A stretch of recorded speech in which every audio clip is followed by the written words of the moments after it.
आज हम लोग डिस्कस करने वाले हैं अपना एक और नया टॉपिक जिसका नाम है अ टर्ब्यूलेंट टाइम द 1905 रेवोल्यूशन। ठीक है, अ टर्ब्यूलेंट टाइम का मतलब होता है, हालांकि ये जो हम लोग पढ़ रहे हैं ये किस एम्पायर के बारे में पढ़ रहे हैं, कोई बता सकता है? रशियन एम्पायर के बारे में, यानी कि हम लोग पूरी तरीके से रसिया के बारे में ही पढ़ रहे हैं। ठीक है, देखिए ये चैप्टर ही आपका दो पार्ट में बटा हुआ है। पहला है सोशलिज्म इन यूरोप और दूसरा है द रशियन रेवोल्यूशन। तो सोशलिज्म इन यूरोप हमारा पूरी तरीके से खत्म हो चुका था और सेकेंड पार्ट जो आपका इस चैप्टर का वहीं से हमारा शुरू हो चुका था, द रशियन रेवोल्यूशन। तो रशियन रेवोल्यूशन में हम लोग बहुत कुछ पढ़ चुके हैं, बहुत कुछ अभी पढ़ना बाकी है। ठीक है, तो रशियन रेवोल्यूशन का ही एक टॉपिक हम लोग आज डिस्कस करने वाले हैं जिसका नाम है अ टर्ब्यूलेंट टाइम द 1905 रेवोल्यूशन। देखिए, टर्ब्यूलेंट टाइम का मतलब होता है रसिया में एक ऐसा दौर आया था जहां पे कि पूरी तरीके से ना हर चीज तहस नहस था, मतलब कि दहशत का समय था। वहां पे पूरी तरीके से एक प्रकार से आप कह सकते हैं कि कोई भी चीज ठीक नहीं चल रहा था। टर्ब्यूलेंट का मतलब भी होता है अव्यवस्थित, मतलब कि कोई भी चीज ठीक नहीं है, हर चीज उल्टा पुल्टा चल रहा है, हर चीज वहां पे दस्तगर्दी की तरह चल रहा है, मतलब कि कोई भी चीज स्टेबल नहीं है, ठीक नहीं है वहां पे, मतलब कि कह सकते हैं कि वहां का सिस्टम ही बेकार है। इस प्रकार के समय को हम लोग कहते हैं टर्ब्यूलेंट टाइम। बात समझ में आ रही है? मतलब कि बर्बादी का समय। और इसी चीज को कहा गया है आपके बुक में द 1905 का रेवोल्यूशन। तो रशियन रेवोल्यूशन में 1905 का रेवोल्यूशन बहुत ही इंपॉर्टेंट है, इससे सवाल पूछा ही जाता है, तो ध्यान से सुनिएगा। ठीक है, तो टॉपिक का मतलब समझ में आया। हम लोग वैसे समय के बारे में बात करने वाले हैं रसिया के, जिस समय पे रसिया में सबसे ज्यादा तबाही मचा था, जिस समय पे सबसे ज्यादा तहस नहस वाला चीजें हुई थी। ठीक है, चलिए उसी के बारे में हम लोग आज शुरू करेंगे। सबसे पहला लिखा हुआ है, टॉपिक बिल्कुल सेपरेट है, अलग टॉपिक है, तो इसको एकदम पूरी तरीके से ध्यान से समझना है। शुरुआत होता है, पहले पॉइंट में लिखा हुआ है रसिया वॉज एन ऑटोक्रेसी। जिस समय के बारे में हम लोग बात करने वाले हैं 1905 के बारे में, तो 1905 रेवोल्यूशन इसका नाम है, लेकिन कुछ कुछ बातें जो है हम लोग 1904 के बारे में भी पढ़ेंगे। ठीक है, तो सुनिए ध्यान से, हम लोग बेसिकली बात करने वाले हैं 1905 के बारे में। ठीक है, तो 1905 में रसिया जो है ना हमारा, वो एक ऑटोक्रेसी था। ऑटोक्रेसी का मतलब होता है, सिंपली आप कह सकते हैं मोनार्की वाला सिस्टम, जहां पे पूरा का पूरा पावर एक ही हाथ में होता है और वो आदमी कौन होता है? वहां का राजा होता है। और राजा का नाम क्या था? सार निकोलस टू, है ना। तो 1905 में रसिया में पूरी तरीके से क्या था? ऑटोक्रेसी था, यानी कि मोनार्की वाला सिस्टम था, जहां पे पूरी तरीके से जो पावर था हमारा, वो पूरा का पूरा सार निकोलस सेकेंड के हाथ में ही था। फाइनल डिसीजन जो लेता था वही लेता था, यानी कि वहां का कर्ता धर्ता भगवान जो भी मान लो, सब कौन थे? सार निकोलस सेकेंड था। ठीक है, आगे बढ़ते हैं। Liberals in Russia campaign to end autocracy together with the social democrats and socialist revolutionaries. और याद कीजिए, सबसे अपना पहला क्लास हमने तीन आइडियोलॉजी के बारे में आपको बताया था, रेडिकल्स, लिबरल्स और कंजर्वेटिव्स, है ना। इसमें से सबसे बेटर लोग कौन थे? याद कीजिए, लिबरल्स, जो कि क्या चाहते थे? जो ये चाहते थे कि हमारे समाज में क्या आ जाए? इक्वालिटी आ जाए, लोग सुख शांति से रहने लगे, जो कि एक बदलाव चाहते थे। वैसे आइडियोलॉजी उसी में था ना हमारा लिबरल्स। मतलब कि लिबरल्स लोगों का विचार क्या था? कि समाज में इक्वालिटी आए, सभी लोग खुशहाली से अपना जिंदगी व्यतीत करें, यही, और जो बदलाव चाहते थे यही थे ना हमारे लिबरल्स लोग। लेकिन चूंकि हमारे 1905 में रसिया में मोनार्की सिस्टम है, इस मोनार्की सिस्टम को खत्म करने के लिए सबसे आगे पहले कौन आता है? लिबरल्स लोग आते हैं। कौन आते हैं? लिबरल्स लोग, जो ये चाहते थे कि रसिया में पूरी तरीके से क्या हो? इक्वालिटी हो, जो एक बदलाव चाहते थे। तो लिबरल्स लोग रसिया में मोनार्की वाले सिस्टम को, यानी कि ऑटोक्रेसी वाले सिस्टम को खत्म करने के लिए वो सबसे पहले आगे आते हैं। और जब वो आगे आते हैं तो वो किसका साथ मांगते हैं? वो साथ मांगते हैं सोशल डेमोक्रेट्स का और सोशलिस्ट रेवोल्यूशनरीज का। कोई बता सकता है हमको पिछले वाले क्लास में कि सोशल डेमोक्रेट्स कौन लोग थे और सोशलिस्ट रेवोल्यूशनरीज कौन लोग थे? बताइए। चलो हम बता दे रहे हैं, कोई बात नहीं, लेकिन रिवाइज कर लीजिएगा। ठीक है, यहाँ पे सोशल डेमोक्रेट्स जो वर्ड इस्तेमाल हुआ है, ये वर्ड हुआ है इस्तेमाल एक पार्टी के लिए। उस पार्टी का नाम क्या था? हाँ, the Russian social democratic workers party, याद कीजिए। तो जो पार्टी का नाम था रसियन सोशलिस्ट, ये था ना, Russian social democratic workers party, इस पार्टी के लिए यहाँ पे वर्ड इस्तेमाल हुआ है सोशल डेमोक्रेट्स, ठीक है। और एक और पार्टी था जिसका नाम था सोशलिस्ट रेवोल्यूशनरीज पार्टी, याद कीजिए, है ना, उसके लिए यहाँ पे वर्ड इस्तेमाल हुआ है सोशलिस्ट रेवोल्यूशनरीज। एक चीज और हम बता दें, जो आपका Russian social democratic workers party जो था, ये रसिया के शहरों में ऑपरेट करता था, और जो आपका सोशलिस्ट रेवोल्यूशनरीज पार्टी था वो आपके रसिया के गांवों में ऑपरेट करता था। तो यहाँ पे जो लिबरल्स लोग ऑटोक्रेसी को बोलो या फिर मोनार्की को खत्म करने के लिए आगे बढ़े हैं, ये साथ किसका मांग रहे हैं? ये उन दोनों पार्टी के लोगों का साथ मांग रहे हैं कि भाई देखो, हम लोग क्या चाहते हैं, मोनार्की को खत्म करना चाहते हैं, तो आप दोनों पार्टी वाले लोग हमको सपोर्ट करो, ठीक है। और लोग उसको सपोर्ट भी करते हैं, याद रखिएगा इस बात को। आगे तो अब यहाँ पे एकजुट हो गए हैं तीन ग्रुप, कौन कौन? लिबरल्स लोग, है ना, उसके बाद Russian social democratic workers party वाले भी, और सोशलिस्ट रेवोल्यूशनरीज पार्टी वाले भी।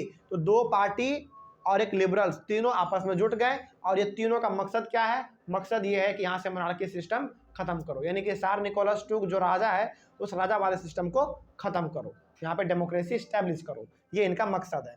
आगे बढ़ते हैं, उसके बाद लिखा हुआ है liberals, social democrats and socialist revolutionaries demanded a constitution against autocracy. अब देखिए इन तीनों का, चूंकि अब तीनों ये साथ हो चुके हैं, ये तीनों मिलकर लड़ाई लड़ना चाहते हैं ऑटोक्रेसी के खिलाफ। अब इन तीनों का डिमांड क्या है? इन तीनों का डिमांड ये है कि मोनार्की वाले सिस्टम को हटा के यहाँ पे कॉन्स्टिट्यूशन लाओ। कॉन्स्टिट्यूशन मतलब वो एक रिटन, अच्छा हमने आपको बताया था पहले भी सिविक्स में, कॉन्स्टिट्यूशन का मतलब क्या होता है? Written document. क्या होता है? Written document. हमारा भारत यदि आज चल पा रहा है तो क्यों चल पा रहा है? बिकॉज ऑफ इंडियन कॉन्स्टिट्यूशन, क्योंकि वो एक रिटन डॉक्यूमेंट है जो कि भारत में रहने वाले हर एक प्रकार के रिलीजन के लोगों को बराबर इक्वल राइट देता है ना। तो यहाँ पे इन सारे लोगों का क्या डिमांड है? डिमांड ये है कि राजा वाजा वाला सिस्टम खत्म करो और यहाँ पे कॉन्स्टिट्यूशन लाओ, मतलब कि यहाँ पे डेमोक्रेसी लाओ, ये इनका यहाँ पे मकसद है। कोई डाउट यहाँ तक समझने में? चलिए, तो टॉपिक बड़ा इंटरेस्टिंग है, कहानी की तरह बिल्कुल समझते हुए चलिए आगे बढ़ते हैं। लिखा हुआ है they were supported by nationalist of Poland. अब देखिए ध्यान से, पहला बात तो लिबरल्स ने साथ किसका मांगा? सोशल डेमोक्रेट्स का और सोशलिस्ट रेवोल्यूशनरीज लोगों का, ठीक है। अब ये तीनों एकजुट हो गए, ये तीनों जब एकजुट हो गए तो इनको ना सपोर्ट और ज़्यादा मिलना शुरू हो गया, क्योंकि देखो हर आदमी ये चाहता है ना कि एक नया बदलाव हो। जैसे मान लीजिए यदि कोई आदमी पे राजा अत्याचार कर रहा है, उस पर कोरे बरसा रहा है, उसको साल साल भर जेल में रख रहा है, उसके ऊपर अत्याचार कर रहा है, तो ऑब्वियस सी बात है हर आदमी क्या चाहेगा? हमको आज़ादी मिले, है ना। तो अब चूंकि जैसे ये लोग तीनों आपस में एकजुट हो गए, ऑटोक्रेसी के खिलाफ आवाज़ उठाने लगे, इनको तरह तरह से सपोर्ट मिलना शुरू हो गया। तो इन लोगों को सपोर्ट किसने किया? इन लोगों को सपोर्ट किया पोलैंड के नेशनलिस्ट लोग। पोलैंड के नेशनलिस्ट मतलब क्या हो गया? नेशनलिस्ट का मतलब होता है वो लोग जो कि एक तरह का चेंजेस चाहते हैं, जो कि अपने देश से प्रेम करते हैं, जो कि एक प्रकार से बदलाव चाहते हैं। तो पोलैंड में वैसे लोगों का साथ मिला उन तीनों को जो कि थोड़ा बहुत बदलाव चाहते थे। बात समझ में आ गई? कोई डाउट यहाँ से समझने में? तो यहाँ पे तीन लोग तो पहले से इकट्ठा थे, तीनों लोग मिलके, कौन कौन? लिबरल्स, सोशल डेमोक्रेट्स और सोशलिस्ट रेवोल्यूशनरीज, ये तीनों मिलके मोनार्की के खिलाफ आवाज तो उठा ही रहे थे। इनको और सपोर्ट किससे मिल गया? पोलैंड के नेशनलिस्ट लोगों से। और नेशनलिस्ट लोग कौन होते हैं? जो कि वो भी बदलाव चाहते हैं, ठीक है, तो उनसे सपोर्ट मिला। और Jadidist of Muslim dominated areas who wanted to modernise Islam to lead their society, इनको और सपोर्ट किससे मिला मालूम है? इनको सपोर्ट मिला मुस्लिम के जार्डिस्ट से। अब जार्डिस्ट का मतलब क्या होता है? नीचे आपके बुक में भी लिखा हुआ है, आप वहां पे भी देख सकते हैं, नहीं तो हमने यहाँ पे मीनिंग भी बुक का यहाँ पे लिख दिया है। जार्डिस्ट का मतलब होता है Muslim reformers within the Russian empire, है ना। मतलब ये हो गया कि देखो हर एक धर्म में ना कुछ ऐसे लोग होते हैं जो कि अपने धर्म को बचा के रखना चाहते हैं। जैसे सपोज कीजिए हमारा हिंदू धर्म है, तो हिंदू धर्म को बचाने का काम ज़्यादातर कौन करते हैं? हमारे पंडित जी लोग, है ना।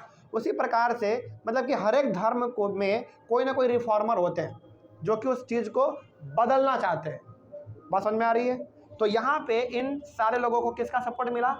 जार्डिस्ट लोगों का सपोर्ट मिला। और जार्डिस्ट का मतलब होता है मुस्लिम के रिफॉर्मर, जो कि उसको बदलना चाहते हैं। किसको?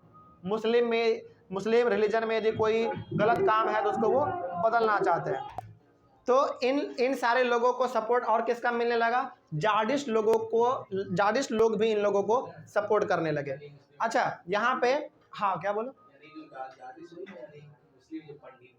हाँ कह सकते हैं बिल्कुल, ठीक है। तो जाडिस्ट वो लोग होते हैं जो कि मुस्लिम के रिफॉर्मर होते हैं। रिफॉर्मर का मतलब होता है जो कि उसको बदलना चाहते हैं, जो कि उसमें एक नया बदलाव चाहते हैं। तो जहां जहां मुस्लिम वाला एरिया था रशियन एम्पायर में, वहां वहां हमारे मुस्लिम रिफॉर्मर भी थे, वो लोग भी उनके साथ जुट गए। क्यों जुट गए, क्योंकि वो लोग भी इस्लाम को मॉडर्नाइज करना चाहते थे, मतलब कि उसको वो लोग बदलना चाहते थे, ठीक है। उसमें यदि कोई चीज, बदलने का मतलब क्या पूरी तरीके से नहीं, उसमें यदि कोई चीज गलत हो रहा है तो उसको वो सुधारना चाहते थे। इसीलिए मुस्लिम के रिफॉर्मर लोग भी उस लोगों के साथ जुड़ गए। तो यहाँ पे आप कह सकते हैं कि 5 लोग इकट्ठा हो चुके थे। कौन कौन, liberals, social Democrats, socialist revolutionaries, और कौन, पोलैंड के नेशनलिस्ट और मुस्लिम जार्डिस्ट। ये 5 लोग इकट्ठा हो गए और इन 5 लोगों का मकसद क्या था, मकसद ये था कि रसिया से ऑटोक्रेसी यानी कि मोनार्की वाला सिस्टम खत्म करो, ठीक है। आगे उसके बाद in 1904 the prices of essential goods rose up so quickly. देखिए लिखा हुआ है, सुनो पहले ध्यान से, यहाँ पे लिखा हुआ है 1904 में एसेंशियल गुड्स के जो प्राइस थे ना वो अचानक बढ़ने लगे। समझिएगा मेरी बात को ध्यान से। आपको लग रहा होगा कि सर अभी तुरंत बात हो रहा था कि ये सारे लोग इकट्ठा होकर मोनार्की को खत्म करना चाहते हैं, लेकिन यहाँ पे अचानक बात आ गया कि एसेंशियल गुड्स के प्राइस अचानक बढ़ने लगे। एसेंशियल गुड्स का मतलब वही, नहीं वो सब नहीं, एसेंशियल गुड्स का मतलब, हाँ एसेंशियल गुड्स का मतलब हो गया चावल, दाल, है ना, रोटी, आटा, ये सब, नमक, तेल, प्याज, आलू, इन सब का प्राइस जो है अचानक रसिया में बढ़ने लगा। लेकिन इसके पीछे रीजन क्या है, क्या अचानक बढ़ने लगेगा, नहीं, इसके पीछे रीजन था जो कि आपके बुक में नहीं लिखा हुआ है, लेकिन हम यहाँ पे बता दे रहे हैं, सुनिए ध्यान से। इस यहाँ पे अचानक रसिया में जो एसेंशियल गुड्स का प्राइस बढ़ने लगा, इसके पीछे रीजन ये था कि 1904 और 1905 में एक लड़ाई लड़ा था रसिया ने, किसके साथ, किसके साथ याद है, जापान के साथ। किसके साथ, जापान के साथ। सुनिए ये चीज आपके बुक में नहीं लिखा हुआ है, लेकिन हम यहाँ पे बता दे रहे हैं कि आखिर क्यों अचानक 1904 में रसिया में एसेंशियल गुड्स का प्राइस बढ़ गया, क्यों, इसके पीछे रीजन है। रीजन ये है कि 1904 और 1905 में 4 और 5 में रसिया जापान के साथ एक युद्ध लड़ा था, ठीक है, और उस युद्ध में रसिया को हारना पड़ा था। फिर जीता कौन, जापान जीत गया, ठीक है। अब देखो कोई भी जब लड़ाई होता है ना तो उसमें आदमी तो मरते ही हैं, साथ ही साथ बहुत बड़े लेवल पे पैसा भी खर्च होता है ना। जैसे मान लीजिए यदि हम लोगों का भारत का लड़ाई यदि पाकिस्तान से होता है तो कुछ हमारे आदमी भी मारे जाएंगे, कुछ उसके भी आदमी मारे जाएंगे, आदमी से ज़्यादा पैसे खर्च किए जाते हैं उसमें। मतलब कि आदमी तो जब मरता है वो तो मरता ही है उसमें, लेकिन उससे कई गुना ज़्यादा जो है ना पैसे उसमें खर्च किए जाते हैं। बात समझ में आ रही है। तो यहाँ पे जापान और रसिया के बीच में जो 1904 और 1905 में युद्ध हुआ ना, उसमें जापान जीत गया। फिर हारा कौन, हारा रसिया, है ना। हारा, पहला नुकसान, हार गया, ये पहला नुकसान हुआ इसका। और दूसरा बात, ये पैसा बहुत लगाया था, है ना, यानी कि इसका खजाना पूरी तरीके से खाली हो चुका था। अब खजाना भरने के लिए कहीं से कहीं पैसा चाहिए ही चाहिए, है ना। तो यहाँ के राजा जो थे सार निकोलस सेकेंड, उन्होंने ये देखा कि भाई हम जब जापान के साथ युद्ध लड़े तो हमारा पूरा खजाना क्या हो गया, खाली हो गया। तो खजाना को भरने के लिए क्या कर रहा है, इसेंशियल गुड्स का प्राइस ही बढ़ा दे रहा है। बात समझ में आ रही है। जो आटा पहले 4 रुपये के जी मिलता होगा वो उसको 8 रुपये के जी कर दिया। क्यों कर दिया, क्योंकि ज़्यादा पैसा हमारे पास आए और हम अपने खजाने को दोबारा भर सकें। बात समझ में आ रही है। यही रीजन था कि वहाँ पे प्राइसेस जो थे एसेंशियल गुड्स के वो फटाफट बढ़ने लगे थे। इस बात को आप याद रखिएगा। ये चीज़ एनसीईआरटी में नहीं लिखा हुआ है, लेकिन यहाँ पे आपको समझना था, ठीक है। तो अब आपको समझ में आ गया कि अचानक रसिया में एसेंशियल गुड्स का प्राइस क्यों बढ़ गया, क्योंकि उनका खजाना खाली हो चुका था और खजाना भारी, खजाना को भरने के लिए, तिजोरी को भरने के लिए कहीं से कहीं तो पैसा चाहिए। तो पैसा यहाँ पे इन्होंने कहाँ से उपाय किया, इसेंशियल गुड्स के प्राइस को बढ़ा के, ठीक है। आगे बढ़ते हैं। उसके बाद लिखा हुआ है real wages declined bye 40%। Real wages जो है ना 20% कम हो गया। रियल वेजेस का मतलब क्या होता है, देखिए रियल वेजेस का मतलब है, यहाँ पे देखो रियल वेजेस का, अच्छा वेज का मतलब तो समझ में आता है, कोई भी आदमी एक दिन में काम किया उसको जो पैसा मिल जाए उस दिन का, उसको वो हो जाता है वेज। लेकिन यहाँ पे ना रियल वेज का मतलब अलग है। रियल वेज का मतलब ये है, यहाँ पे कह रहा है ना कि रियल वेज जो है 20% कम हो गया। इसका मतलब होता है कि एसेंशियल गुड्स का प्राइस 20% बढ़ गया। कैसे, इसका मीनिंग में देखिए आपको समझ में आएगा।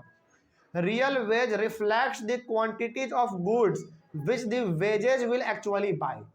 मतलब ये हुआ कि देखो आपके पास जितना पैसा रहेगा उतना ही आप सामान खरीद पाइएगा ना। सिंपली समझिएगा इस चीज़ को, बड़ा आसान चीज़ है, इसको समझिए। इकोनॉमिक्स का ये चीज़ है, ठीक है। आपके पास जितना पैसा रहेगा उतना ही आप सामानों को खरीदिएगा, है ना। लेकिन अब क्या हो रहा है, आपका सामान का जो प्राइस है वो बढ़ जा रहा है, लेकिन आपका पैसा क्या रह गया, वो तो उतना ही रह गया। पैसा बढ़ा क्या? पैसा बिल्कुल भी नहीं बढ़ा, लेकिन आपके सामान का प्राइस बढ़ गया, है ना। तो यहाँ पे रियल वेज का, यहाँ पे कह रहा है रियल वेज जो है डिक्लाइन हो गया 20%। इसका मतलब ये हो गया कि 20% जो है इंक्रीज हो गया गुड्स का प्राइस, इसलिए वो खरीद नहीं पाया। तो यहाँ पे रियल वेज का मतलब वो नहीं समझना है जो कि मजदूर को एक दिन के बदले में उसको मिलता है, काम के बदले में नहीं। यहाँ पे रियल वेज का मतलब वो बिल्कुल भी नहीं है। यहाँ पे रियल वेज का मतलब ये है कि 20% इसेंशियल गुड्स का प्राइस और बढ़ गया, जिसके वजह से वो खरीद नहीं पा रहा था, ठीक है। आगे बढ़ते हैं। उसके बाद अब यहाँ पे अब आप समझिए ध्यान से, ठीक है। लॉजिक है, समझने की चीज है, समझिएगा ध्यान से। लिखा हुआ है the membership of workers association rose so quickly. और याद कीजिए, हमने आपको बहुत बार बताया है कि रसिया में, चाहे यूरोप में, चाहे रसिया का बात हो चाहे पूरे यूरोप का बात हो, वर्कर्स समय समय पे अपना एसोसिएशन बनाते थे, यानी कि वो अपना ग्रुप बनाते थे अपने आवाज़ को उठाने के लिए। ये हमने आपको बहुत बार बताया है ना।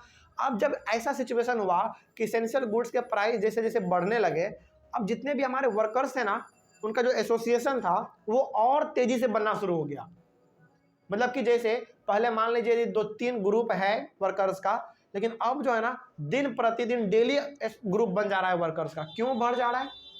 ताकि वो लोग ज़्यादा बड़े लेवल पे इकट्ठा हो सके और अपने आवाज़ों को उठा सके, राजा से ये सवाल पूछ सके कि राजा साहब, आपने इसेंशियल गुड्स का प्राइस इतना ज़्यादा क्यों महंगा कर दिया, हम लोग खरीद ही नहीं पा रहे। तो अब यहाँ पे समझ में आया कि वर्कर्स का एसोसिएशन जो है वो क्यों फटाफट बढ़ने लगा था। इसलिए बढ़ने लगा था क्योंकि वो लोग एकजुट होकर राजा से सवाल पूछ सके, है ना, अपने हक के लिए बोल सके कि राजा साहब, आपने इसेंशियल गुड्स का प्राइस इतना ज़्यादा क्यों बढ़ा दिया, ठीक है। वही यहाँ पे लिखा हुआ था। उसके बाद लिखा हुआ है इन 1904 the assembly of Russian workers was formed. मतलब कि यहाँ पे ना एक ग्रुप बन रहा है, आप कह सकते हैं। उस ग्रुप का नाम था असेंबली ऑफ रशियन वर्कर्स। क्या नाम था? Assembly of Russian workers. एक और यहाँ पे ग्रुप बन गया वर्कर्स का, ठीक है। और याद रखिएगा, असेंबली ऑफ रशियन वर्कर्स जो ये है ना, ये ग्रुप का नाम है। और ये किसके ग्रुप का नाम है? वर्कर्स का। क्योंकि यहाँ पे सबसे ज्यादा परेशान कौन है? वर्कर्स परेशान है, ठीक है। आगे उसके बाद लिखा हुआ है 4 members of the assembly of Russian workers were dismissed from the Putilov iron works। Putilov iron works वहां का उस समय पे रसिया में, उस समय पे ये क्या था? एक फैक्ट्री था। क्या था? फैक्ट्री था, याद रखिएगा। प्यूटिलोव आयरन वर्क्स उस समय पे रसिया में ये एक फैक्ट्री था। और इस फैक्ट्री में असेंबली ऑफ रशियन वर्कर्स के 4 वर्कर्स काम करते थे। हालांकि वर्कर्स तो बहुत सारे थे, लेकिन 4 वर्कर को डिसमिस कर दिया था, यानी कि वहां से निकाल दिया गया था। देखिए यहाँ पे ना कहानी आपस में कनेक्ट करने की जरूरत है। यहाँ पे वर्कर्स के एक ग्रुप का नाम क्या था? Assembly of Russian workers. इस ग्रुप के बहुत सारे वर्कर्स जो है अलग अलग फैक्ट्री में काम करते थे, लेकिन उन्हीं में से हमारा एक फैक्ट्री था प्यूटिलोव आयरन वर्क्स, ठीक है। उस फैक्ट्री में से असेंबली ऑफ रशियन वर्कर्स के 4 वर्कर्स को डिसमिस कर दिया गया था, यानी कि काम से निकाल दिया गया था। बात समझ में आ रही है? देखो अब जरा सोचो, यहाँ पे सिचुएशन यहाँ पे क्रिएट हो रहा है। क्या हो रहा है? एक तो आपने इसेंशियल गुड्स का प्राइस बढ़ा दिया है, पहला बात ये। दूसरा बात, आप वर्कर्स को निकाल दे रहे हैं फैक्ट्री से, कैसे काम चलेगा, है ना। तो यहाँ पे सबसे ज्यादा गुस्सा किसके बीच में है? वर्कर्स के बीच में है ना। अब इसका रिजल्ट क्या निकला ये भी देखिए। फ्यू डेज लेटर, जैसे उस 4 वर्कर्स को फैक्ट्री से निकाला, उसके कुछ दिनों बाद 1,10,000 workers in Saint Petersburg went on strike and start demanding a reduction in the working day to 8 hours and increase in wages and improvement in working condition। सोचो, जैसे ही उसके 4 वर्कर्स को उस फैक्ट्री से बाहर निकाला, उसके कुछ दिनों बाद 1,10,000 वर्कर्स संत पीटरबर्ग के रोड पे आए और वो लोग स्ट्राइक कर दिए। स्ट्राइक मतलब अब हम फैक्ट्री में जाएंगे ही नहीं, काम ही नहीं करेंगे। तो कैसे तुम प्रॉफिट कमाओगे, कमा के दिखाओ। सोचो उस समय पे, हालांकि वैसे भी उस समय पे रशिया का पॉपुलेशन बहुत कम था, है ना, और उस समय पे 1905 में सोचो 1905 नहीं 1904 का ये बात हो रहा है। 1904 में 1,10,000 वर्कर रोड पे उतर जा रहे हैं। जरा सोचो, इमेजिन करो 1,10,000 वर्कर्स रोड पे उतर रहे हैं संत पीटरबर्ग के, और वो लोग स्ट्राइक कर रहे हैं, यानी कि काम पे जाएंगे ही नहीं, यहीं पे बैठे रहेंगे। यानी कि आज के रेट में देखें तो हमारा ये पूरा गांधी मैदान भर जाएगा पटना का। 1,10,000 वर्कर्स में ये पूरा गांधी मैदान भर जाएगा, सोचो। और यदि वही 1,10,000 वर्कर्स बेली रोड पे आ जाए पटना के, तो पूरा बेली रोड जाम हो जाए, है कि नहीं? सगुना मोड़ से पूरा स्टेशन तक जाम हो जाएगा। बात समझ में आ रही है? तो सोचो इतने बड़े लेवल पे वर्कर्स जो हैं वो संत पीटरबर्ग के रोड पे उतर के स्ट्राइक कर रहे हैं। और डिमांड क्या कर रहे हैं? डिमांड कर रहे हैं reduction in the working day to 8 hours. अच्छा याद कीजिए, हमने आपको ये बताया था। चलो हम ना आपको एक बार टॉपिक भी वो दिला देते हैं याद। कहाँ पे था? हाँ, यहाँ पे लिखा हुआ था। देखिए लिखा हुआ था कि जो हमारे वर्कर्स थे ना, तो छोटे मोटे काम किया करते थे, छोटे मोटे घरों में काम करते थे, छोटे मोटे फैक्ट्री में काम करते थे, उसमें उनको 15 घंटा काम करना पड़ता था, ठीक है। लेकिन फैक्ट्री में उसको 10 से 12 घंटा काम करना पड़ता था। ये हमने बताया था आपको, है ना। 10 से 12 घंटा काम उसको कहाँ पे करना पड़ता था? फैक्ट्री में। लेकिन ये लोग अब क्या डिमांड कर रहे हैं? अब डिमांड ये कर रहे हैं कि भाई हम जो है ना, कहाँ गया वो टॉपिक हमारा, हाँ यहाँ पे डिमांड ये कर रहे हैं, वो लोग स्ट्राइक पे पहली बात तो उतर गए। 1,10,000 वर्कर संत पीटर्सबर्ग के रोड पे आए और वो लोग स्ट्राइक कर दिए। डिमांड ये कर रहे हैं कि अब हम जो है ना 8 ही घंटा काम करेंगे। पहला डिमांड वो लोग ये कर रहे हैं। दूसरा डिमांड कि हमारा जो वेज है ना, यानी कि जो हमारा पैसा है, मजदूरी है, उसको बढ़ाओ, कम दाम में हम पे काम नहीं करेंगे। दूसरा ये डिमांड था। तीसरा डिमांड ये था कि जहाँ पे हम काम करते हैं ना, वहाँ पे साफ सफाई नहीं रहता है, वहाँ पे साफ सफाई नहीं है, उसको सुंदर सा जगह बनाओ, तब जाके काम करेंगे। तो याद रखिएगा, आपसे पूछा जाएगा कि 1905 में जो रेवोल्यूशन हुआ था रसिया में, वहाँ पे वर्कर्स का क्या डिमांड था? तो 3 डिमांड था, याद रखिए, मेरे साथ बोलिए। पहला ये है कि काम के घंटे, कौन सा? वर्किंग डे उसी में 3 मेन डिमांड था। पहला ये कि अब जो है हम एक दिन में मात्र 8 ही घंटा काम करेंगे। दूसरा हमारा पैसा बढ़ाओ, और तीसरा जहाँ पे हम काम करते हैं उसको साफ सफाई रखो, तभी हम काम करेंगे जाके, नहीं तो नहीं करेंगे। बात समझ में आ रही है? तो ये चीज़ वहाँ पे डिमांड में चल रहा था। आगे बढ़ते हैं। अच्छा एक चीज़ और, ये सब जो काम हो रहा है, ये जो स्ट्राइक लोग कर रहे हैं, ये इसका कोई ना कोई एक लीडर होगा, है ना। कोई तो, अच्छा बिना लीडर के कोई मूवमेंट होता है?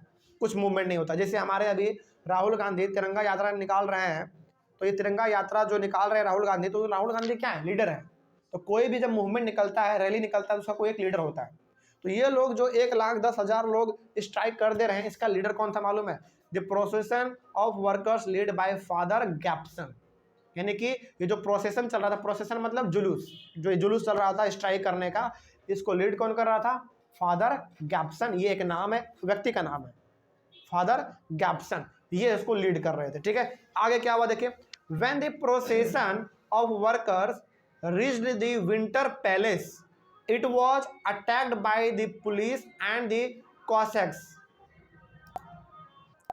ये जो जुलूस जो कि फादर गैप्सन के लीडरशिप में हो रहा था, ये जुलूस जब कहाँ पहुंच गया? विंटर पैलेस में पहुंच गया। और ये विंटर पैलेस वही जगह है जहाँ पे कि रसिया का राजा, यानी कि कौन? सार निकोलस सेकेंड रहा करता था, विंटर पैलेस में। विंटर पैलेस उसका घर था, वहीं पे ये सार निकोलस सेकेंड रहा करता था। चूंकि राजा था तो वहीं पे वो रहता था। और ये जुलूस जब पहुंच गया कहाँ पे? विंटर पैलेस में पहुंच गया, राजा के पास पहुंच गया। अच्छा, ये लोग राजा के पास क्यों जा रहे हैं जुलूस को लेकर? क्योंकि राजा साहब ही ने तो इसेंशियल गुड्स का प्राइस इंक्रीज किया था अपने तिजोरी को भरने के लिए। तो सबसे जो मेन जड़ है, वो जड़ कौन है? राजा साहब, है ना। तो ये लोग सोचा कि भाई हमारा समस्या का समाधान जो है राजा ही कर सकते हैं, तो राजा के पास चुपचाप चलो। तो ये लोग जब विंटर पैलेस में राजा के पास पहुंचे, वहां पे क्या हुआ देखो, it was attacked by the police and the cos x. और जैसे ये जुलूस हमारा राजा साहब के पास पहुंचा, वहां पे पहुंचते ही जुलूस के ऊपर पुलिस ने अटैक कर दिया। किसने अटैक कर दिया? पुलिस ने अटैक कर दिया। पुलिस के साथ साथ कॉसेक्स, कॉसेक्स का मतलब होता है राजा का जो अपना पर्सनल गार्ड होता है ना, मिलिट्री जिसको हम लोग कह सकते हैं, उन सभी ने मिलके इस जुलूस के ऊपर अटैक कर दिया। लेकिन यहाँ पे याद रखिएगा इस बात को कि जो हमारा जुलूस हो रहा था वो पूरी तरीके से पीसफुल तरीके से हो रहा था, कहीं पे भी जरा सा हल्ला ये सब मारपीट कुछ नहीं हो रहा था। ये लोग अपना शांतिपूर्ण तरीके से जुलूस करके राजा साहब के पास पहुंचे थे। लेकिन राजा साहब के पुलिस ने और उसके मिलिट्री ने सभी ने उस जुलूस पे अटैक कर दिया। बात समझ में आ रही है? चलिए आगे बढ़ते हैं। फिर उसके बाद लिखा हुआ है ओवर 100 वर्कर्स वेयर किल्ड, लगभग 100 से ज़्यादा वर्कर्स को जान से मार दिया गया। सोचो, जान से मार दिया गया। एंड अबाउट 300 वॉन्डेड, और लगभग 300 वर्कर्स घायल हो गए पूरी तरीके से। 100 तो मार दिए गए जान से और 300 लगभग घायल हो गए। ठीक है, आगे बढ़ते हैं। उसके बाद लिखा हुआ है this incident was known as Bloody Sunday, और ये जो काम हुआ, ये जो इंसिडेंट हुआ, ये हो रहा था संडे को। किस दिन हो रहा था? संडे को हो रहा था। और रसिया के रेवोल्यूशन में इस दिन को ब्लडी संडे कहा जाता है। ब्लडी संडे क्यों? क्योंकि बहुत सारे लोगों का इस दिन खून भी निकला था। सोचो, जब 100 लोग जान से मार दिए गए और अटैक करके मारे गए हैं, सोचो तो ऑब्वियस सी बात है ब्लड तो निकला ही होगा। चाहे गोली मारे चाहे किसी भी चीज़ से मारे, ब्लड तो निकला होगा। नहीं, गला आप बताओ, पुलिस जाके वर्कर से गला दबाएगा? नहीं, वो ऐसा नहीं है। मतलब यहाँ पे मेरा कहने का मतलब ये था कि वर्कर्स लोग वहाँ पे गए, उनके ऊपर अटैक हुआ। और अटैक का मतलब ये नहीं कि पुलिस कहा होगा कि आओ तुम्हारा हम गला दाब के मार दे, ऐसा नहीं हुआ होगा, है ना। पुलिस या तो अपने बंदूक से अटैक किया होगा। और देखो ये बात कब का हो रहा है? 1904 का बात हो रहा है, यानी कि उस समय पर उसके पास बंदूक होगा। मॉडर्न टाइम का बात हो रहा है ना। तो बंदूक उस समय पर उनके पास था, तो बंदूक से अटैक किया होगा, नहीं तो फिर लाठी वाठी से मार के कपार कान फाड़ दिया होगा, फिर उसका मार दिया गया जान से, मतलब इसलिए इसको कहा जाता है ब्लडी संडे। ठीक है, and started a series of such events that became known as the 1905 revolution. और इसी प्रकार का इंसिडेंट जो है लगभग रसिया में लगातार होता रहा, और इस पूरे सीरीज को हम लोग क्या कहते हैं? 1905 का रेवोल्यूशन कहते हैं। तो कोई बोल दे कि 1905 का रेवोल्यूशन हम लोग किसको कहते हैं, तो याद रखिएगा वो दिन जिस दिन की सारे वर्कर्स अपने जुलूस को लेकर राजा के पास पहुंचे थे, लेकिन राजा के पुलिस ने और उसके मिलिट्री ने उसके ऊपर अटैक किया। ठीक है, वहां पे 100 आदमी जान से मार दिए गए और 300 को घायल कर दिया गया। ठीक है, और ऐसा इंसिडेंट जो है रसिया में लगभग कुछ लगातार दिन तक होता रहा। इस पूरे इंसिडेंट को जो लगातार होता भी रहा, उन सारे को हम लोग एक साथ मिला के क्या कर देते हैं? 1905 का रेवोल्यूशन कर देते हैं। ठीक है, इस बात को आप याद रखेंगे। आगे बढ़ते हैं। Strikes took place all over the country and universities closed down when students started complaining about the lack of freedom। और इस प्रकार का स्ट्राइक जो है, यानी कि काम पे ना जाना, रोड पे चुपचाप बैठ जाना, हड़ताल कर देना, है ना, इस प्रकार का स्ट्राइक जो है पूरे के पूरे रसिया में फैल गया था। और जितने भी यूनिवर्सिटीज़ थे उन सबको बंद कर दिया गया। क्यों बंद कर दिया गया? क्योंकि यहाँ पे अब जो है ना स्टूडेंट भी राजा के खिलाफ अपना आवाज़ उठा रहे हैं। यहाँ पे स्टूडेंट्स को भी पूरा अधिकार नहीं मिलता था, उनको पूरा फ्रीडम नहीं मिलता था। तो फ्रीडम को लेकर वो कॉम्प्लेन करते थे। किससे? राजा से कॉम्प्लेन करते थे। इस वजह से यूनिवर्सिटी को ही उन लोगों ने बंद कर दिया। बात समझ में आ रही है? चलिए आगे बढ़ते हैं। उसके बाद लिखा हुआ है lawyers, doctors, engineers and other middle class workers established the union of unions and demanded a constituent assembly. देखिए ये बहुत इंपॉर्टेंट पॉइंट है, इस बात को याद रखिएगा। उस समय पे रसिया के जो लॉयर्स थे, डॉक्टर्स थे, इंजीनियर्स थे और जो हमारे मिडिल क्लास वर्कर्स थे, ये सब मिल के एक अपना ग्रुप बना लिए। उस ग्रुप का नाम था हमारा यूनियन ऑफ यूनियंस, मतलब कि संगठन का भी संगठन। बात समझ में आ रही है? Union of unions. और इन सब का डिमांड एक ही था कि रसिया में कॉन्स्टिट्यूएंट असेंबली लाया जाए। कॉन्स्टिट्यूएंट असेंबली मतलब एक ऐसा रसिया में सिस्टम लाया जाए जहां पे कि सारा का सारा पावर राजा के हाथ में नहीं होगा, बल्कि पावर को डिस्ट्रीब्यूट किया जाएगा। बात समझ में आ रही है? मतलब कि कोई भी डिसीजन यदि लिया जाएगा तो राजा के द्वारा नहीं लिया जाएगा बल्कि सभी के सहमति से लिया जाएगा। इसीलिए ये लोग कॉन्स्टिट्यूएंट असेंबली का डिमांड कर रहे थे। इस बात को आप ध्यान में रखेंगे। उसके बाद लिखा हुआ है ड्यूरिंग द 1905 रेवोल्यूशन द सार allowed the creation of an elected consultative parliament और ड्यूमा। अब जरा सोचिएगा इस बात को, ठीक है, थोड़ा सा इमेजिन कीजिए आप लोग, थोड़ा सा सोचिए कि 1,10,000 वर्कर्स रोड पे उतर जा रहे हैं, वो सबके सब राजा के घर तरफ की ओर बढ़ जा रहे हैं। 100 वर्कर्स का मृत्यु भी हो जा रहा है, 300 वर्कर्स घायल भी हो जा रहे हैं, है ना, और इस प्रकार का स्ट्राइक पूरे रशिया में फैल गया। तो बताइए क्या राजा के ऊपर जरा सा भी प्रेशर आया होगा कि नहीं आया होगा? बिल्कुल आया होगा। इस प्रेशर के कारण उन्होंने क्या किया ना, लोगों को परमिशन दे दिया। क्या परमिशन दिया? देखिए लिखा हुआ है ड्यूरिंग द 1905 रेवोल्यूशन द सार का मतलब वही सार निकोलस सेकेंड, पूरा नाम उनका क्या है? सार निकोलस सेकेंड, जो कि राजा का नाम था। द सार allowed the creation of an elected consultative parliament और ड्यूमा। उन्होंने कहा कि ठीक है भाई, तुम लोग जो कॉन्स्टिट्यूएंट असेंबली का मांग कर रहे हो ना, उसको हम लागू करते हैं, लेकिन पूरी तरीके से कॉन्स्टिट्यूएंट असेंबली नहीं होगा। देखो कॉन्स्टिट्यूएंट असेंबली का मतलब होता है कि राजा के पावर को डिस्ट्रीब्यूट कर दो, यानी कि फाइनल पावर का जो पावर है, यानी कि जो फाइनल डिसीजन मेकिंग पावर है वो राजा के हाथ में नहीं होगा। इसका मतलब होता है कॉन्स्टिट्यूएंट असेंबली, ठीक है। लेकिन इन्होंने क्या कहा? इन्होंने कहा कि हम आप लोगों को अधिकार दे रहे हैं क्या करने का? इलेक्टेड कंसल्टेटिव पार्लियामेंट बनाने का। मतलब ये देखो यहाँ पे लिखा हुआ है इलेक्टेड, मतलब कि इलेक्टेड होगा, लोग उसको चुनेंगे, अपने अपने लीडर को लोग चुनेंगे, लेकिन कंसल्टेटिव पार्लियामेंट होगा। इसका मतलब ये हुआ कि आप लोग जो डिसीजन लेंगे ना वो हमसे कंसल्ट करेंगे पहले आप। ये कौन कह रहा है? राजा कह रहा है। देखो कॉन्स्टिट्यूएंट असेंबली का मतलब होता है कि राजा के पावर को डिस्ट्रीब्यूट कर दो, यानी कि जो डिसीजन हम लोगों को लेना होगा हम लोग अपने आप से ले लेंगे। ये होता है कॉन्स्टिट्यूएंट असेंबली का मतलब। लेकिन इन्होंने कहा क्या कि हम कॉन्स्टिट्यूएंट असेंबली का अधिकार नहीं देंगे आप लोगों को। आप लोग प्रोटेस्ट कर रहे हैं, ठीक है, लेकिन हम आपको कॉन्स्टिट्यूएंट असेंबली का अधिकार नहीं देंगे, बल्कि हम आपको इलेक्टेड कंसल्टेटिव पार्लियामेंट का अधिकार देंगे। इसका मतलब ये होता है कि आप लोग जो डिसीजन लेंगे वो हमसे, आप लोग ले लीजिए पहले डिसीजन, उसके बाद हमसे आके पूछिएगा एक बार, उसको लागू करना है कि नहीं करना है, वो मेरे ऊपर पावर रहेगा। ये अधिकार अभी तक अपने ही पास सार निकोलस ने रखा था। अब जरा सोचो यदि वो अपना पूरा पावर डिस्ट्रीब्यूट कर देता तो क्या कोई भी लोग इससे कोई पूछने आता कि राजा साहब हमने ये डिसीजन लिया है इसको लागू कर दें? कोई पूछने आता? नहीं आता। फिर राजा का मतलब क्या रहता? राजा क्यों होता है? राजा इसलिए होता है क्योंकि वो किसी डिसीजन को लागू कर सके।